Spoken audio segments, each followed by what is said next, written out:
그래서 여러 가지 상황에서 과잉보호가 안 된 상태가 다 위기죠. 애한테. 그죠? 그 과잉보호를 제거하는 게 위기예요. 그 자체가.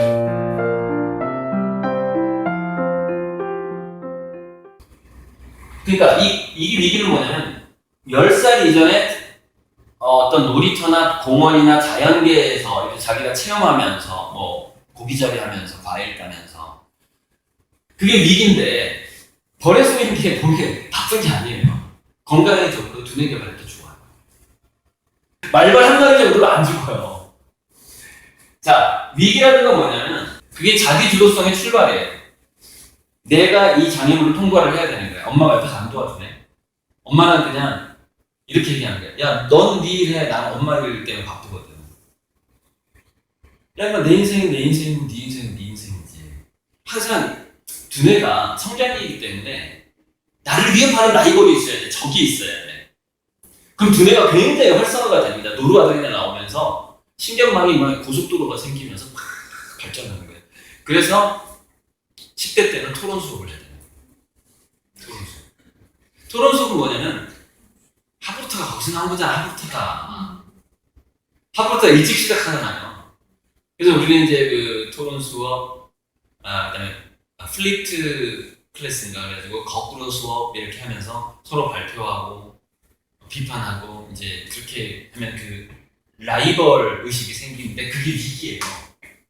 어떤 라이벌이 있고 또는 자기가 이겨야 되는 대상이 있고 헤쳐나가야 되는 장애물이 있고 이 상황이 10세 전에 너무 필요하다는 거죠. 근데 이 위기를 굉장히 강하게 본능적으로 주는 게 뭐냐면 배고픔이에요.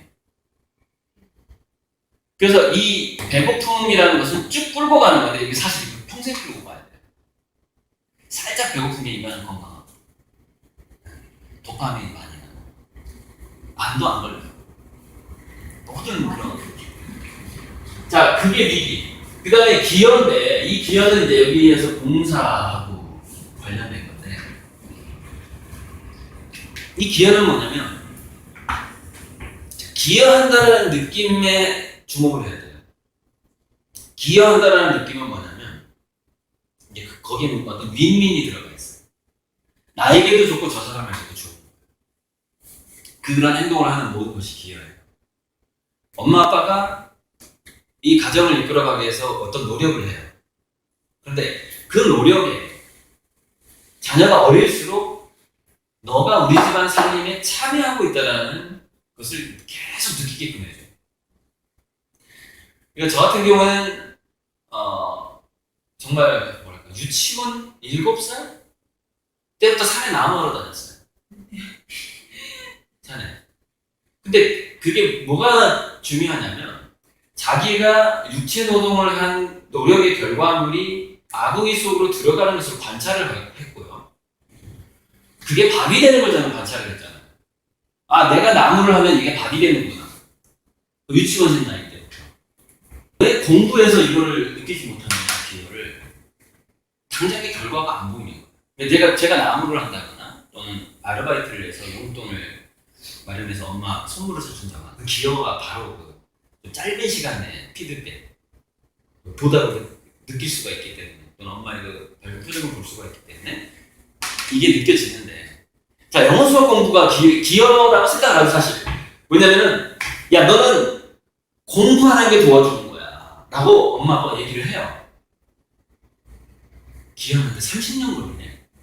여러분 공부해가지고 그 집안에 기여하려면 30년 걸려요. 3년도 아니야.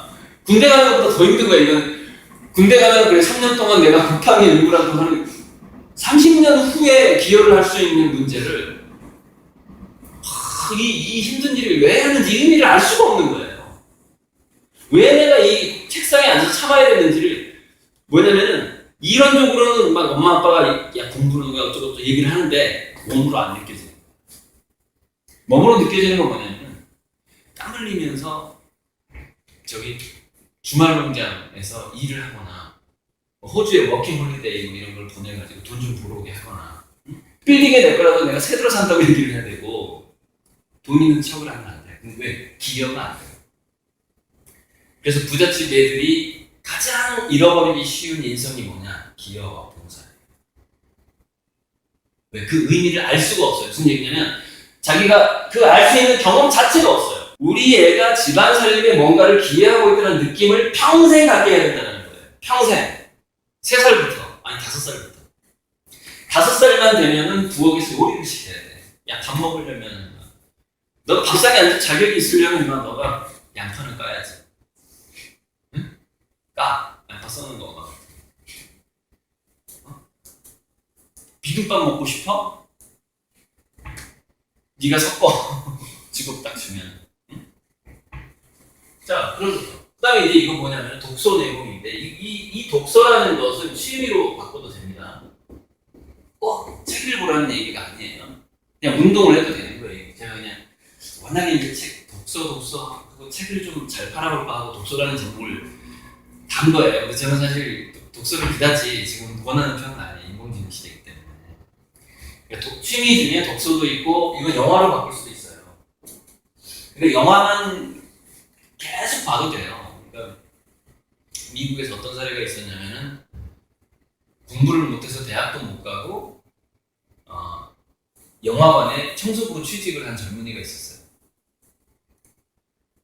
몇 년 동안 계속 영화만 공짜로 보는 거야. 독서가 아니에요. 개봉된 영화를 거의 한 5년간인가 10년간인가 애가 본 거예요. 그래서 계속 영화 시나리오를 구성한 거예요. SF 시나리오. 56억 투자 받았어요. 시나리오만 가지고. 독서만 가지고서 이성적인 능력이라든가 창의성이 좋아지는 게 아니에요. 영상만 봐도 좋아지는 거예요. 컴퓨터 게임을 해도 좋아질 수 있어요.